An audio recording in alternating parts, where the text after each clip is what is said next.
At a family meeting to settle the inheritance, my parents blindsided me by giving the entire $5 million to their favorite daughter and telling me to work harder. But then, my grandfather rose and stunned everyone by handing me a $55 million check.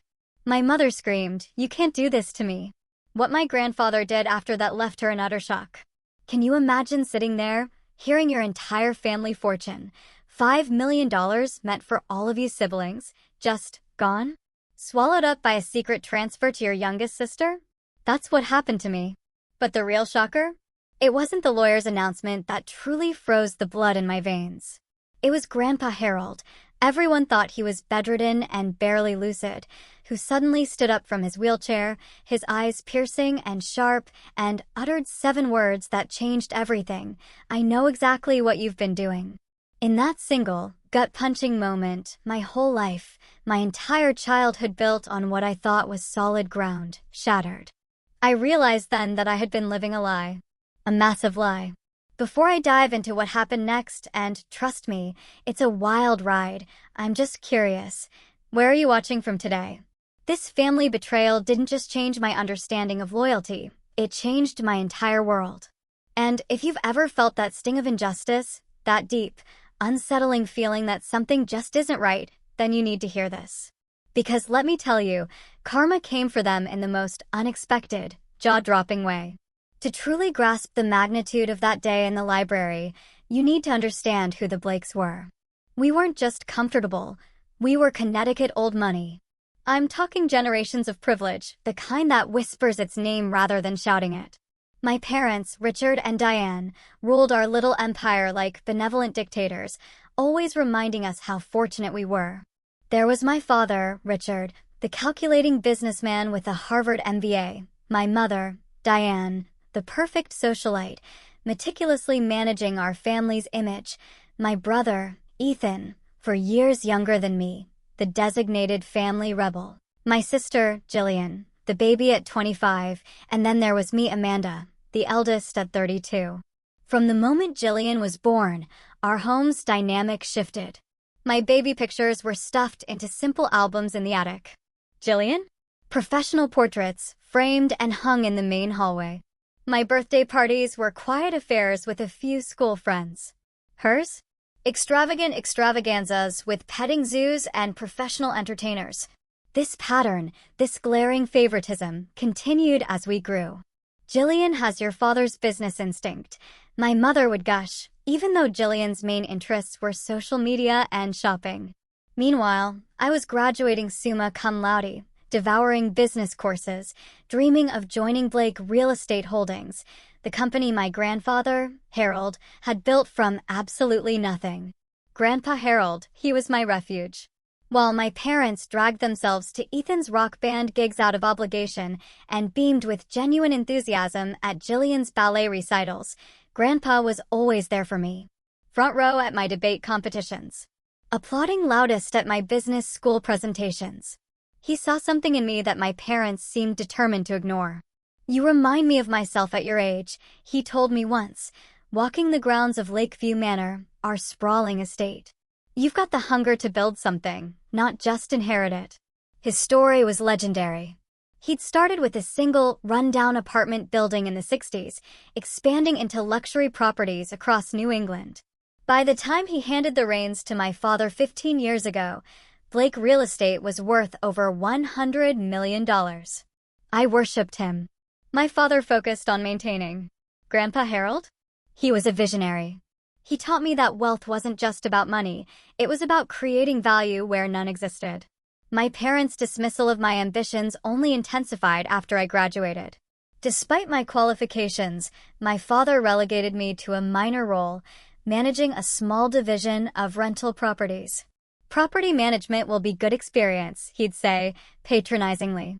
"Development requires an instinct that can't be taught in school." The irony was brutal. Jillian, who'd barely scraped by in her state university business classes, was immediately given a vice president title and access to development projects. The favoritism? It couldn't have been more blatant. It hurt. When I met David in my late 20s, he brought a perspective my family bubble had never allowed. A dedicated high school English teacher, he saw through the Blake family charade immediately. They're grooming Jillian for something, he observed after our third family dinner. And they're deliberately sidelining you. I tried to defend my parents, making excuses for Jillian, but deep down, I knew David was right. The question gnawed at me. Why? Why would they so obviously favor the child who'd shown no real interest, when I had done everything they supposedly wanted? When David proposed, my parents' reaction was tepid. My mother arranged a modest engagement dinner. Not the extravagant affair I knew Jillian would have gotten. A teacher, really, Amanda, my mother whispered to my father, thinking I couldn't hear.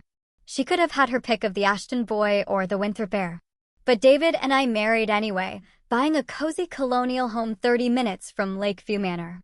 I continued working for the family business, pushing against that glass ceiling my parents had firmly installed above me. Jillian?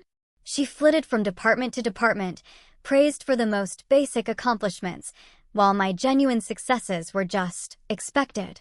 Ethan, bless him, wanted nothing to do with real estate, pursuing music with a passion that both irritated and relieved our parents. Relieved, because it meant he wasn't competing for the family empire. That battle, it seemed, was solely between Jillian and me, and the playing field was anything but level. Through it all, Grandpa Harold remained my unwavering champion. He'd invite me to lunch, asking pointed questions about the business, always nodding approvingly at my insights. As I entered my 30s, I started to hope that maybe, just maybe, when the time came for the next leadership transition, his influence might tip the scales in my favor. I had no idea that a far more complex, sinister game was being played behind the scenes, one that would ultimately rip the rotten core out of the Blake family fortune. 2 years before everything imploded, Grandpa Harold began to decline. At first, it was subtle, forgetting names, misplacing his glasses, telling the same story twice. He was 84. No one was alarmed. But by the following spring, his decline accelerated dramatically. He moved into a specially outfitted suite in Lakeview Manor, with a full-time nurse, and family visits became scheduled, almost clinical. Despite my increasingly demanding work schedule, I made sure to visit him twice a week, bringing flowers, updating him on the business. He finds comfort in your voice, my mother would say dismissively. But don't bother him with business. Dr. Reynolds says stress could worsen his condition. But there were moments during those visits, moments when I swore Grandpa was more lucid than they claimed. His eyes would sharpen when I mentioned certain properties or deals, and he'd ask surprisingly specific questions before drifting back into vague pleasantries.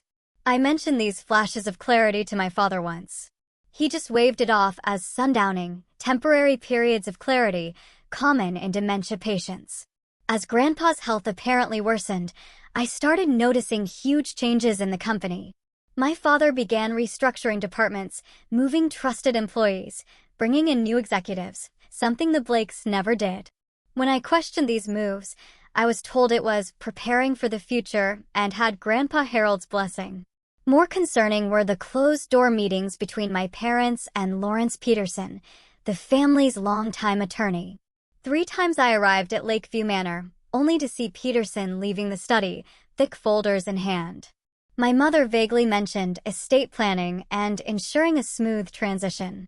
Around this time, Jillian suddenly developed this intense interest in the business. After years of treating her VP title as an excuse for a corner office and a company credit card, she started attending every meeting, taking notes, spending time with financial officers. The transformation was jarring. I've realized how important Grandpa's legacy is, she told me one day over lunch, her voice dripping with false sincerity. Dad's been mentoring me privately. He says I have a natural talent for the big picture stuff. I tried to talk to Ethan during one of his rare visits home from LA, where he was chasing a record deal. Something feels off about all of this, I confided, as we shared a bottle of wine on my terrace. Dad's making huge company changes without consultation. Jillian's suddenly a business guru. And they're limiting access to Grandpa Harold. Ethan just shrugged. You're being paranoid, Mandy. Dad's always been a control freak. Jillian's just trying to impress them. As for Grandpa, he's old and sick. It sucks, but it's not some conspiracy. But my gut screamed otherwise. My suspicion soared when I accidentally stumbled upon documents in my father's office. I wasn't snooping, I swear. I was looking for quarterly reports, but a folder labeled Succession Planning, Confidential, was sitting wide open on his desk. Inside were draft documents transferring significant assets from Grandpa Harold's personal holdings directly to Jillian, bypassing both Ethan and me. When my father found me looking, his face flushed with pure rage. "Those are private family matters, Amanda," he snapped, snatching the folder. "Private family matters that apparently don't include me," I countered, my voice shakier than I intended. "Your grandfather and I have made decisions based on what's best for the company's future," he said, cold as ice. "Not everyone has the right temperament for wealth management."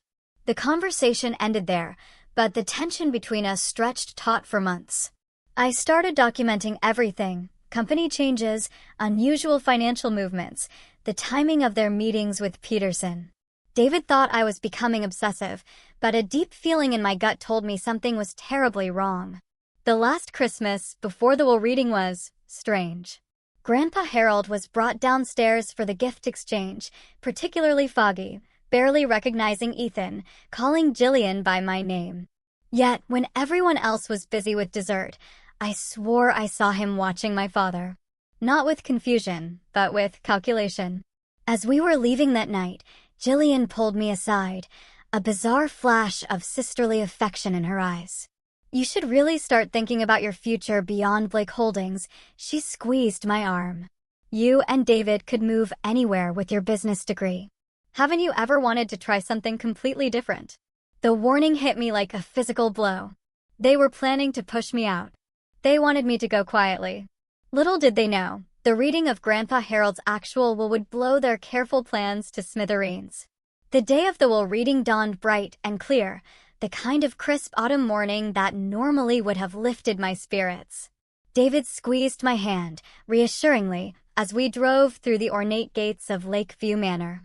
Neither of us spoke the fear aloud, that today would officially mark my exclusion from the family business and possibly from the family fortune altogether. "Whatever happens," David said, parking beside my father's Bentley, "we have each other. And we have a good life, regardless of what your parents decide." God, I loved him. The Grand Library had always been my favorite room. 2 stories of leather-bound books, a massive stone fireplace, floor-to-ceiling windows overlooking the lake. Today, it felt suffocating. My father stood by the fireplace, looking imperial in his tailored suit. My mother perched on a leather-winged chair, her blonde hair perfectly coiffed, her expression appropriately somber.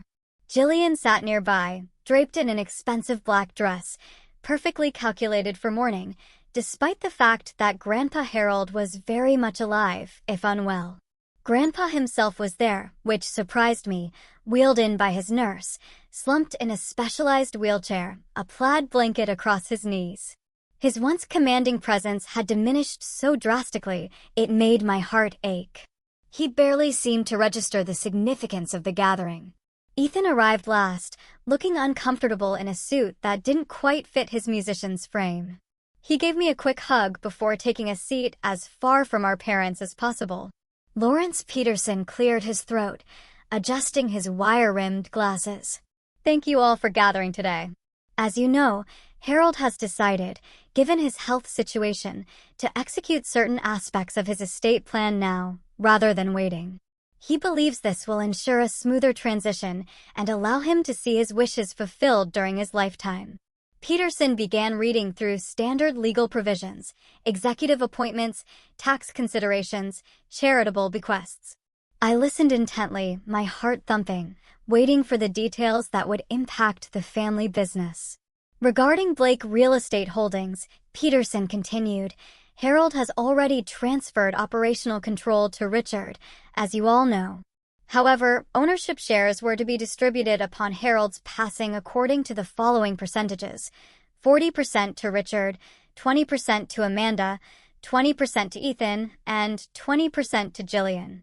My heart lifted slightly at the word "were." At least Grandpa had initially intended for US to share equally. However, Peterson said, adjusting his glasses again, as part of Harold's revised estate plan, executed 3 months ago, when he transferred power of attorney to Richard. A significant distribution has already taken place. Peterson lifted a document. Harold has gifted Gillian Blake $5 million in liquid assets and real estate holdings, including the Westbrook development, the Sheffield apartment complex, and the Newport vacation property. The room began to spin. Those were the exact properties I had been managing for the past 5 years. Properties that were supposed to be divided among all the grandchildren. And the Westbrook development wasn't even completed yet. It was the project I had poured my heart into, researching environmental impact, working with local officials, designing a mixed-use community. These assets, Peterson finished, have been removed from the estate distribution and are now solely owned by Gillian Blake. That's not possible, I said, my voice sounding distant to my own ears. Those properties were specifically mentioned in Grandpa's original estate plan as being divided among all of us. My father stepped forward, his expression a practiced mix of sympathy and firmness. Amanda, your grandfather, and I discussed this at length. The reality is that Gillian has demonstrated exceptional business acumen over the past year. Furthermore, with you and David both having established careers, and Ethan pursuing his music, Gillian simply has greater financial needs at this stage.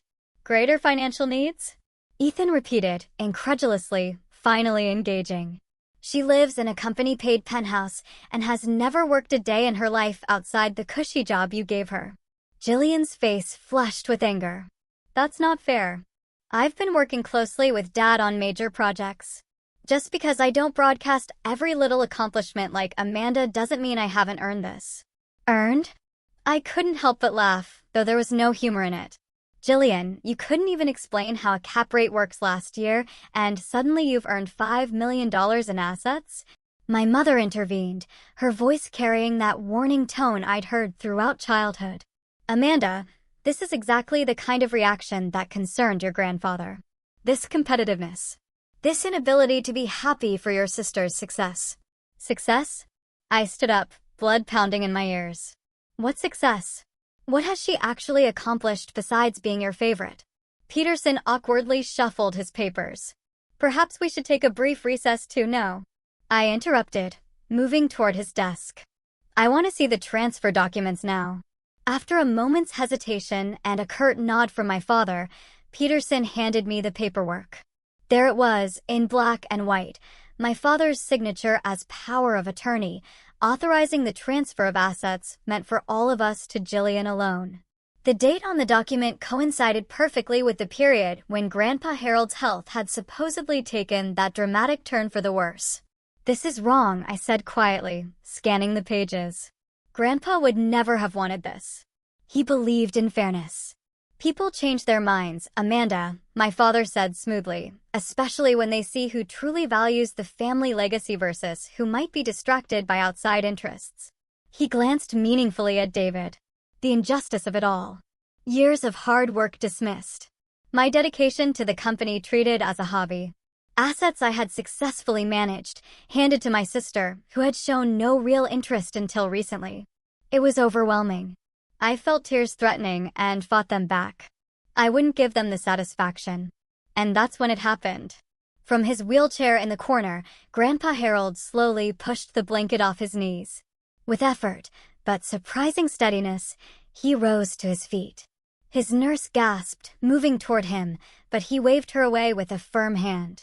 That's enough, he said, his voice stronger and clearer than I had heard it in over a year. The room fell utterly silent. My father's face drained of all color. Dad, you shouldn't be exerting yourself, he said quickly, trying to guide him back down. Let's get you back to your room where you can rest. Grandpa Harold fixed my father with a stare that could have frozen fire.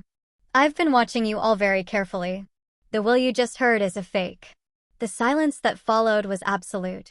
My mother's hand flew to her pearl necklace, a nervous habit from childhood. Gillian looked like she might faint. My father stood perfectly still, like a predator hoping to avoid detection. Mr. Blake, Peterson began cautiously, I assure you, these are the documents you signed when I was supposedly suffering from dementia? Grandpa Harold interrupted, his voice gaining strength with each word. When I supposedly couldn't make decisions for myself. Richard, did you really think I wouldn't find out what you've been doing? My father started to speak, but Grandpa Harold raised his hand. Save it. I have proof of everything. The embezzlement. The falsified accounting. The offshore accounts. Every last dirty deal you've made behind my back for the past decade. He reached into his jacket pocket and pulled out a small silver thumb drive, holding it up like a trophy. It's all here. And Judge Franklin has another copy in his safe. One phone call from me, and it all goes to the district attorney. My world was collapsing and rebuilding itself simultaneously. Grandpa Harold, my Grandpa Harold, had been testing us all along. And my parents had failed spectacularly. The library erupted into chaos. My mother began sobbing dramatically. My father attempted to approach Grandpa Harold, only to be stopped by a look so fierce it halted him mid-stride.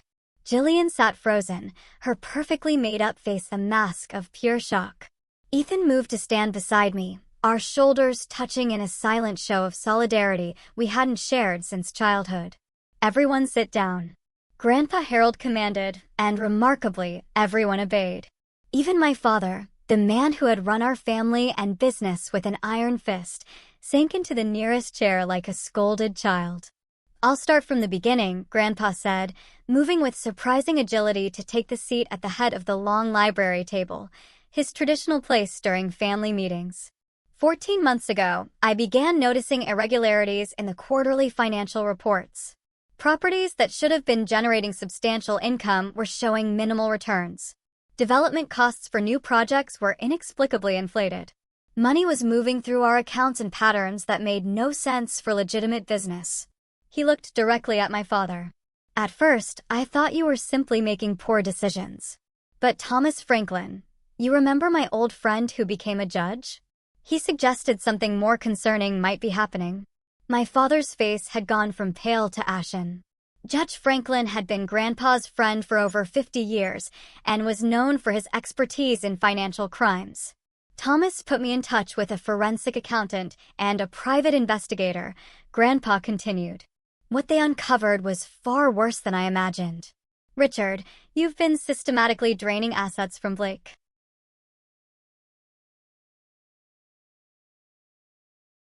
Holdings for at least 8 years. Millions siphoned into shell companies and offshore accounts under various aliases. My mother found her voice, though it shook with either emotion or calculation. It was impossible to tell which. Harold, you're confused. Richard has grown the company's official value. The annual reports clearly show. The annual reports show what Richard wanted them to show. Grandpa cut her off. The real numbers tell a different story. We should be worth nearly twice what we are on paper. He turned to Peterson, who looked profoundly uncomfortable. Lawrence, I'm disappointed in you. You had to have suspected something wasn't right with those documents I supposedly signed. Peterson swallowed hard. Mr. Blake, I was assured you were having lucid periods when major decisions were made. Given your medical reports that were exaggerated by specialists who mysteriously received large donations to their research foundations from anonymous sources, Grandpa raised an eyebrow. Those medical reports. My mind raced, connecting dots that had been floating disconnected for years.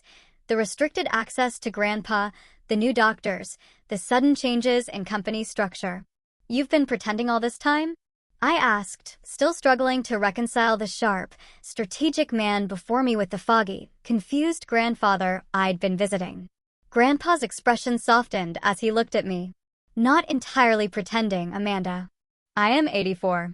I do have some cognitive challenges, but nothing like what they've led everyone to believe. He smiled slightly. I've been careful to appear more impaired when certain people were watching.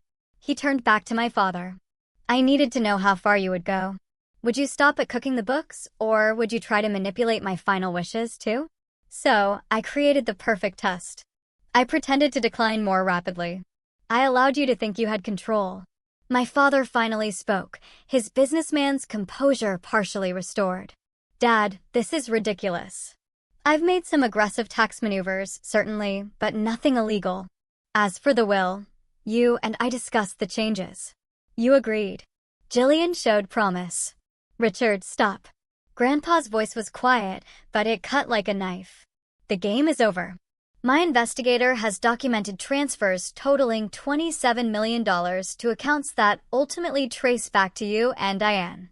Not to the company. Not to family trusts. To your personal control. He nodded to his nurse, who left the room briefly and returned with a distinguished older man I didn't recognize. This is Michael Donovan, former FBI financial crime specialist. He's been building the case for nearly a year. Donovan nodded professionally. We have transaction records, communication logs, and testimony from 3 former employees who were pressured to falsify documents. The evidence is conclusive. The room temperature seemed to drop 10 degrees. This wasn't just family drama anymore. This was potentially criminal. Jillian suddenly burst into tears. Not the calculated, delicate tears she typically deployed, but ugly, gasping sobs. I didn't know, she cried, mascara streaming down her face. I mean, I knew something wasn't right with some of the paperwork Dad had me sign, but he said it was just tax optimization. Grandpa Harold regarded her coolly. You knew enough, Jillian. Those tax forms you signed authorized the transfer of assets out of the country. Your signature is on documents creating shell companies in the Caymans. She was just doing what I told her. My father interjected sharply. Leave her out of this. Like you left Amanda out? Grandpa countered. The only person who actually showed genuine business acumen and ethical judgment. The one you deliberately sidelined because she might have noticed what you were doing. Hearing this validation from Grandpa, confirmation that I hadn't imagined the years of being overlooked and undermined, released something tight in my chest. David reached for my hand under the table. The will you heard today is completely fabricated, Grandpa continued. My actual estate plan is quite different, and it remains unchanged from what I decided 5 years ago. He nodded to Donovan, who produced another folder. Blake Holdings will be placed in a family trust, Grandpa explained. Amanda will serve as primary trustee, with Ethan as secondary trustee. Operational decisions will require approval from both trustees. Richard and Diane, you are removed from all leadership positions, effective immediately. My parents stared in stunned silence. My father's calculating mind was visibly racing, looking for an angle, an escape route. You can't do this, he finally said. You legally transferred power of attorney to me. These new documents won't stand up in court.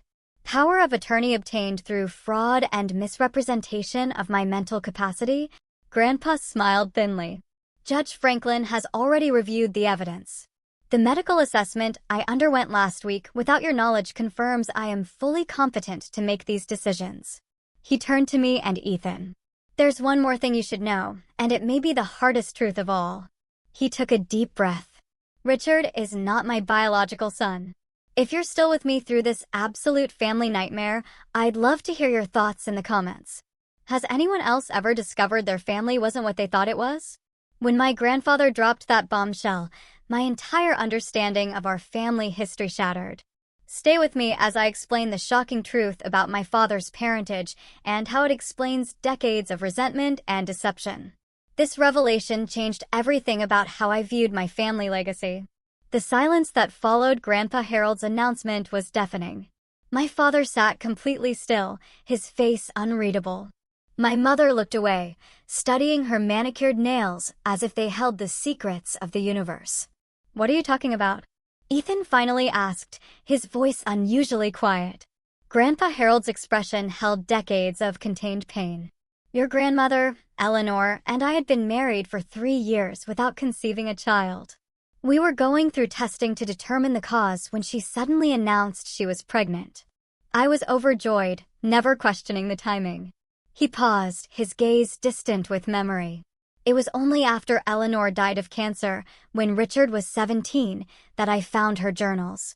She had had a brief affair with my business partner, Charles Whitmore. Richard was the result. My father's jaw tightened, but he remained silent. I made the decision to keep this knowledge to myself, Grandpa continued. Richard had already lost his mother. I couldn't bear to tell him I wasn't his biological father, especially since I had raised him and loved him as my own from the moment he was born.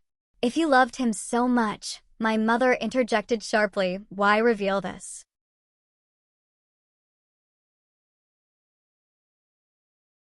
Painful secret now in front of everyone. Grandpa's eyes hardened. Because Richard has used preserving the Blake family legacy as justification for every manipulative, underhanded action he's taken. He's wielded the Blake name like a weapon against his own children, favoring one over the others based on who he could more easily control. He looked directly at my father. But the truth is, you've never understood what the Blake legacy truly means, because you've never had to build anything yourself. My father finally spoke, his voice deadly calm. So, this is your revenge? Announcing that I'm a bastard and cutting me out of the company I've run for 15 years. This isn't revenge, Richard. It's accountability, Grandpa replied. And I'm not cutting you out entirely. You and Diane will retain 15% ownership in the trust, providing income, but no management authority. The company will be led by Amanda and Ethan, with my guidance for as long as I'm able to provide it. And Jillian? My mother asked pointedly. Jillian will retain 10% ownership and her current role for a probationary period. Her future in the company will depend on her choices moving forward. Jillian wiped her tears, looking uncertainly between our parents and Grandpa Harold. This is preposterous, my father declared, standing abruptly. I'll contest this in court. I'll expose your mental decline. Please do, Grandpa interrupted calmly. And I'll ensure the district attorney receives the complete file on your financial crimes. How do you think the Westbrook investors will react when they learn their money was partially diverted to your personal accounts in Grand Cayman? The threat hung in the air, its implications unmistakable. My father, for perhaps the first time in his adult life, had no counter-move. We're going home to discuss our options, my mother announced, gathering her purse with trembling hands. Jillian, come with us. Jillian hesitated, looking between our parents and Grandpa Harold. Jillian, my mother repeated sharply. After a moment's hesitation, Jillian followed our parents from the room. The heavy library door closed behind them with a sound like the period at the end of a complicated sentence. The dinner that evening was possibly the most excruciating experience of my life. Grandpa Harold had insisted we all stay at Lakeview Manor to begin the transition process. My parents and Jillian arrived last to the dining room, having apparently spent the afternoon in intense private discussion. The massive oak table that could seat 24 comfortably now felt both too large for our small group and too confining to contain the tension radiating between us. We ate in near silence. The only sounds were the clink of silverware against fine china and the occasional whispered direction to pass the salt or wine. Ethan kept shooting me questioning glances across the table, clearly as uncomfortable as I was. After the main course had been cleared, Grandpa Harold spoke. Tomorrow morning, we'll meet with the board to announce the leadership changes. Amanda, I'd like you to prepare a brief statement about your vision for the company moving forward. My father's knife clattered against his dessert plate. This is still precipitous, Dad. The board has worked with me for years. They won't simply accept Amanda stepping in without question. They will, Grandpa replied evenly, when they understand the alternative is a public scandal and potential criminal charges. Most of them have their own investments tied up in Blake Holdings. They'll choose stability and discretion. Later that evening, Ethan found me in the garden gazebo, where I'd retreated to call David and process the day's revelations. He sat beside me on the cushioned bench, looking up at the stars visible through the glass ceiling.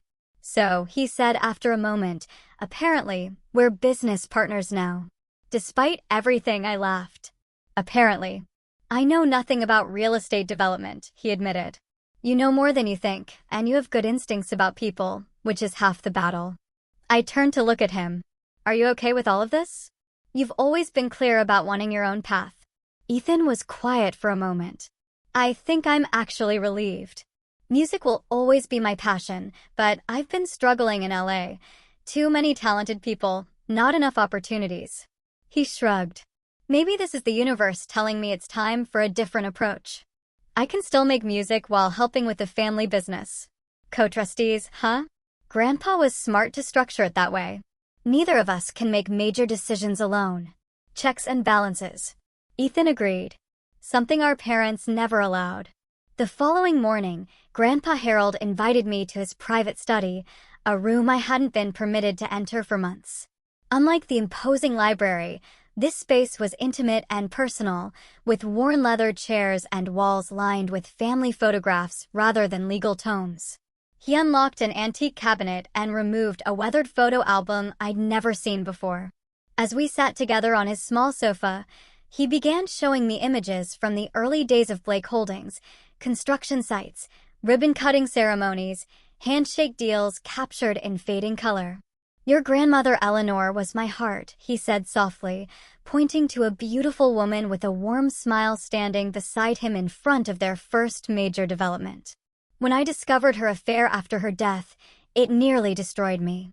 Not just the betrayal, but the fact that she'd taken the truth to her grave. "Is that why you and Dad always seemed strained? Even before the financial issues?" I asked. Grandpa nodded slowly. "I tried not to let it affect how I treated him, but perhaps some part of me was always looking for Eleanor's betrayal in Richard's face. And Richard, he always sensed something was missing between us, though he never knew why." He turned the page to reveal photos of my father as a young man, graduating from college, joining the family business. I should have told him the truth when he was old enough to understand. Secrets like this poison families across generations. Like the secret that my parents have been embezzling from the company?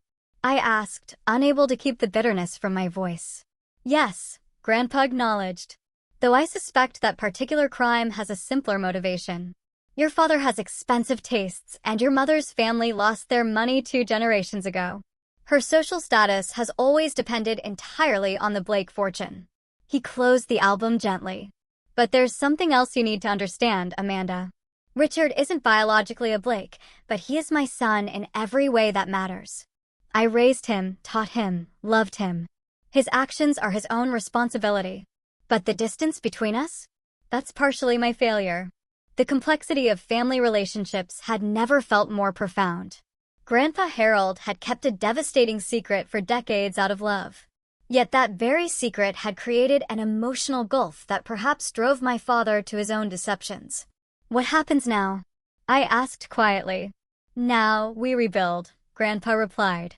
"The company, yes, but more importantly, the family, or at least the parts that can be salvaged." Before I could respond, there was a sharp knock at the study door. Ethan entered, his expression troubled. "You need to come downstairs," he said urgently. "Dad's gone through Grandpa's office. He's destroying documents." The weeks following what our family would come to call the revelation were some of the most challenging of my life. My parents declared all-out war, both legal and emotional. They moved out of Lakeview Manor the day after my father was caught shredding documents, taking up residence in their Manhattan penthouse and hiring Stanley Rothman, one of the most aggressive attorneys in New York. Grandpa Harold temporarily moved in with David and me. While the legal situation stabilized, our modest colonial suddenly felt both too small for his larger-than-life presence and strangely more like home with him there, drinking coffee at our kitchen table and sharing stories of his early days in real estate. The first salvo in my parents' legal offensive was a petition challenging Grandpa's mental competence.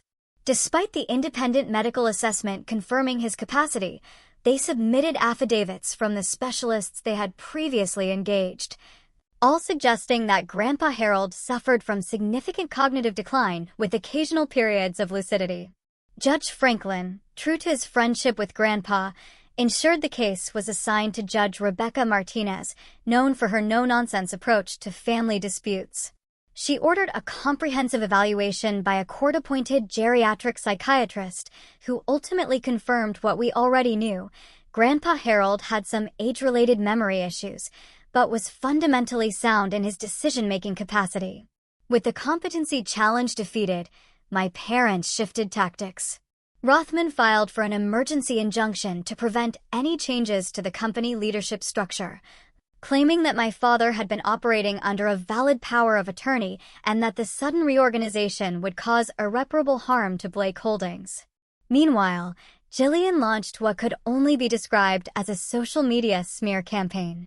Carefully worded posts about elder abuse and manipulative relatives taking advantage of my beloved grandfather began appearing on her Instagram and Facebook, though she never named me directly. The implications were clear to anyone who knew our family. Can you believe this? I asked David one evening, showing him Jillian's latest post, a throwback photo of her and Grandpa with the caption, "Some people will do anything for money and power, even turning family members against each other. Heartbroken, but staying strong for you, Grandpa." David set aside the essays he was grading and read the post, his expression darkening. "She's playing the victim while your parents were the ones stealing millions." The irony is almost impressive. The toll on our marriage was subtle, but real. David had always been my rock, but the constant stress of legal proceedings, emergency business meetings, and family drama was testing both our patience. Late nights poring over company financial records meant less time together. The emotional weight I carried home each day created a heaviness that was difficult to escape, even in our most intimate moments. "I'm sorry," I whispered one night after snapping at him over something trivial, a forgotten grocery item, if I recall correctly. "I don't mean to bring all this home with me." "Hey," he said, pulling me into his arms. "For better or worse, remember? This is the worst part. We'll get through it." Ethan surprised everyone with how quickly he adapted to his new role. While I focused on operations and development, he took over investor relations and marketing, areas where his natural charisma and creativity proved unexpectedly valuable. He moved back from Los Angeles, taking an apartment near the office and throwing himself into learning the business with an enthusiasm I'd never seen him direct toward anything except music. "It turns out I'm pretty good at this corporate stuff," he told me over lunch in the company cafeteria about a month after the revelation. Who knew? Explaining complex real estate investments to nervous investors? Wasn't that different from convincing club owners to book an unknown band? His support became even more crucial when the court hearings began in earnest. The preliminary injunction had been denied, but my parents' attorney had filed a more substantial lawsuit challenging the new trust arrangement on multiple grounds. Each hearing meant more family secrets exposed in the sterile environment of the courthouse, with court reporters dispassionately transcribing every painful detail. The wider community's reaction to the unfolding Blake family drama was mixed.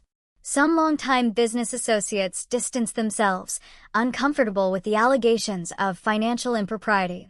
Others, particularly those who had experienced my father's cutthroat business tactics firsthand, seemed almost vindicated by his downfall. Extended family members chose sides, with most of my mother's relatives predictably supporting my parents, while Grandpa Harold's few surviving relatives rallied behind him. Holiday gatherings, once obligatory if not particularly warm, were now completely fractured, with competing invitations and pointed absences. Through it all, Grandpa Harold maintained a dignity that was nothing short of remarkable. Despite the public airing of his wife's infidelity, his son's betrayal, and his own decision to conceal the truth for decades, he never showed embarrassment or resentment. He testified when required, answered questions honestly, and refused to engage in the kind of emotional mudslinging my parents had embraced. "The truth doesn't need embellishment or defensive anger," he told me one evening as we reviewed case documents at my dining room table. "It simply needs to be stated clearly and consistently." About 6 weeks into the legal proceedings, I was working late at the office when I received a text from an unknown number. It was a photo of a diary page in my mother's distinctive handwriting, dated nearly 30 years earlier. "Harold cornered me today about the Westlake project numbers. He suspects something is off, but doesn't yet realize how deep it goes or how long Richard has been adjusting the books. I convinced him it was an accounting error. He trusts me still, though less than before. Richard says we need to accelerate the plan. I am afraid of what that means." The text message following the photo simply read, "There's more where this came from. Meet me at Riverside Park, bench near the 79th Street Boat Basin. Tomorrow, 2 p.m. Come alone." I stared at my phone, heart racing. This was evidence that the financial manipulation had been going on far longer than even Grandpa suspected. But it could also be a trap. After consulting with our attorneys and Grandpa Harold, I agreed to the meeting with precautions in place. Ethan would be nearby, watching from a distance, and our private investigator would be positioned with a clear view of the area. The next day, wrapped in a wool coat against a November chill, I sat on the designated bench overlooking the Hudson River. At exactly 2 p.m., a figure in a hooded jacket approached and sat beside me. When they lowered the hood, I was shocked to see my mother's personal assistant, Greta, a woman who had worked for our family for over 20 years. "I don't have much time," she said, her German accent more pronounced than usual, suggesting stress. "Your mother would fire me immediately if she knew I was here." "Why are you doing this?" I asked. Greta looked out at the water, her profile sharp against the gray sky. "I have respected your Grandpa Harold for many years. What your parents are doing, it's not right. I've watched, said nothing, for too long." She handed me a small package wrapped in plain brown paper. "Your mother's diaries. 3 of them, spanning 25 years. She thinks they're locked in her personal safe, but I've had copies of her keys for emergencies." She stood abruptly. "I was never here. You never saw me." Before I could thank her, she was walking briskly away, disappearing among the other park visitors. The diaries proved to be explosive. My mother had meticulously documented years of financial manipulation, starting small, but growing increasingly brazen as my father gained more control of the company. There were references to offshore accounts, falsified projections, and even instances of outright fraud in dealing with investors. More painful were the casual references to me and my siblings. Ethan was dismissed as hopeless for business purposes. I was described as too principled for her own good, just like Harold. And Jillian was characterized as perfectly malleable. "She'll sign whatever Richard puts in front of her as long as she gets her allowance and attention." When our attorneys presented the diaries in court, the judge ordered forensic authentication. Once verified as genuine, they effectively demolished my parents' case. The evidence of long-term, deliberate financial crimes was overwhelming. Yet, even as we appeared to be winning the legal battle, a more disturbing reality emerged. Working with forensic accountants, we discovered that over $2 million was simply gone. Transferred through so many shells and fronts that tracing it became nearly impossible. The money had effectively vanished into the complex web of international banking. After one particularly grueling day of financial investigation, I returned home to find David waiting with a good bottle of wine and takeout from our favorite Italian restaurant. "You need a break," he said firmly, taking my briefcase and setting it aside.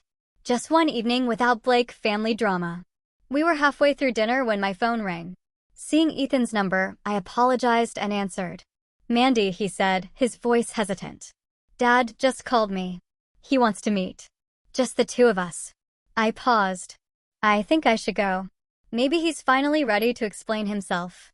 Or maybe he's trying to divide us," I countered. "That's always been their strategy. Play us against each other." "I know, but," Ethan sighed, "he's still our father, Mandy. Biological or not. Don't you want to understand why he did all this?" The question hit me harder than I expected. Did I want to understand? Part of me wanted only justice, consequences, closure. But another part, the daughter who had once adored her father despite his flaws, desperately wanted explanations that might make sense of the betrayal. "If you go," I said finally, "I'm coming with you." The meeting never happened. The next morning, we received word that my father had boarded a private jet bound for a country with no extradition treaty with the United States. My mother claimed ignorance of his plans when questioned by authorities, though few believed her. The official investigation into Blake Holdings' finances was now moving from civil to criminal territory, with the FBI taking a direct interest in the case. In the midst of this chaos, a small miracle occurred. Amid a routine doctor's appointment, I discovered I was 8 weeks pregnant. David and I had been trying for nearly a year, and the timing seemed both terrible and perfect. New life emerging from the ashes of family destruction. When I told Grandpa Harold the news, his eyes filled with tears, the first I'd seen since the whole ordeal began. "Life goes on," he said simply, placing his weathered hand over mine. "That's the beauty of it. 1 year after the day Grandpa Harold stood up in the library and changed everything, we gathered again at Lakeview Manor. Not for a reading or a legal proceeding, but for a different kind of family meeting. The grand house felt different now. We'd removed some of the more ostentatious artwork my mother had favored and opened up rooms that had long been closed off, letting light into spaces that had been shadowed for years. My father remained abroad, reportedly living in a villa in a country known for harboring wealthy fugitives. The FBI had frozen many of his known assets, but we all suspected he had planned his escape carefully, with resources hidden where they couldn't be easily traced. My mother had negotiated a settlement with prosecutors, agreeing to cooperate in exchange for avoiding jail time. She now lived in a modest apartment in Boston, all pretense of social prominence abandoned. The most surprising transformation had been Jillian's. After initially siding with our parents, she had experienced what appeared to be a genuine crisis of conscience. When federal investigators showed her the actual documents she had signed, papers that implicated her in potential felonies, the reality of her situation finally penetrated the protective bubble our parents had created around her. I didn't understand what I was doing, she told me tearfully during a difficult conversation 6 months earlier. Dad always said it was just aggressive tax planning, that everyone in our position did the same things. "You're 30 years old, Jillian," I had responded, not unkindly but firmly. "At some point, you have to take responsibility for your own choices." That conversation had marked the beginning of a tentative reconciliation. Jillian had entered therapy, moved out of the luxury apartment our parents had provided, and taken a legitimate position in the company's charitable foundation, work that seemed to genuinely engage her talents and interests. Now, as we sat around the dining table, Grandpa Harold at the head, with Ethan, Jillian, David, and me arranged around him, there was a sense of cautious optimism that would have been unimaginable a year earlier. My son, Jacob, just 3 months old, slept peacefully in a bassinet beside my chair, his presence a constant reminder of life's continuity despite upheaval. "I've asked you all here because I've made a decision about Lakeview Manor," Grandpa Harold announced once we had finished our meal. "I'm selling it." The statement, delivered without preamble, stunned us all into silence. "But this is the family home," Jillian protested. "It's been in the Blake family for 3 generations. "Exactly," Grandpa nodded. "And it carries the weight of 3 generations of secrets, lies, and unhappiness. This house shaped all of us and not always for the better." He looked around the table, his gaze lingering on each of us. "The Blake legacy isn't this house, or even the company. It's what we build together moving forward. And I think we need fresh ground to build on." Over dessert, he unveiled architectural plans for 3 adjacent properties on a beautiful piece of land overlooking the same lake, but from the opposite shore. 3 homes, one for Grandpa Harold, one for David and me and our growing family, and one for Ethan, who had recently become engaged to a brilliant environmental lawyer he'd met through the company's sustainable development initiatives. "What about me?" Jillian asked quietly when she noticed there were only 3 homes planned. Grandpa Harold regarded her thoughtfully. "That depends on you, Jillian. Your probationary period with the foundation ends next month. The reports I've received suggest you've found your calling there. If you choose to stay with family and continue your current path, we'll build a 4th home. Or perhaps you'd prefer your own space elsewhere. The choice is yours." Jillian nodded slowly, tears welling in her eyes. "I'd like to stay close to Jacob. I want to be a real aunt to him. Not the kind of aunt our mother was to our cousins, sending expensive gifts, but never really present." The business had stabilized under our joint leadership. Blake Holdings had weathered the scandal with remarkably little permanent damage, largely due to our transparency with investors and partners about what had happened and the changes we had implemented to prevent similar issues in the future. We had downsized some operations, sold off properties that held painful associations, and refocused on the kind of community-oriented development that had been Grandpa Harold's original passion. Ethan had found unexpected fulfillment in his business role, though he still played music on weekends at a local jazz club. David had continued teaching, but had reduced his schedule to be more present for Jacob and to support me through the ongoing transitions. And I had discovered strengths I never knew I possessed: an ability to make difficult decisions, to lead through crisis, to rebuild what had been broken. Later that evening, as we stood on the terrace overlooking the lake, Grandpa Harold and I watched the sunset paint the water in shades of golden crimson. "Do you regret it?" I asked him. "Revealing everything?" It would have been easier to let it go, to preserve the family image. He considered the question, his weathered hands resting on the stone balustrade. Easier in the short term, perhaps. But secrets don't disappear. They metastasize. Your father's dishonesty grew from the soil of my own deception about his parentage. Your mother's manipulations flourished in the shadows we all agreed not to illuminate. He shook his head. "No, Amanda. Truth is always worth the pain it causes." He glanced back at the house where David was showing Ethan how to properly hold Jacob. "Besides, look what has emerged from the wreckage. Something authentic. Something with a foundation built on honesty rather than appearances." The following spring, we broke ground on the new properties. The ceremony was simple, just the 5 of us and Jacob, now crawling and babbling excitedly. Jillian had earned her place in the family circle, her work with the foundation showing genuine promise, and her relationship with Ethan and me was finally healing. Grandpa Harold insisted we each turn a shovelful of earth, including Jacob, whose tiny hands I guided around the handle of a miniature shovel. "New foundations," Grandpa said, watching his great-grandson with evident joy. "That's what matters in the end." As I look back on the incredible journey our family has taken, from betrayal to redemption, I wonder about your experiences with family justice. Has karma ever delivered a perfect moment of truth in your family? Whether it was a dramatic confrontation like ours or a quiet realization, I'd love to hear your stories in the comments below. Family may be complicated, but as my grandfather taught me, truth is always worth fighting for, even when it hurts. Thank you for listening to my journey. Your support means everything as I continue building my new legacy based on honesty rather than appearances. Take care. V.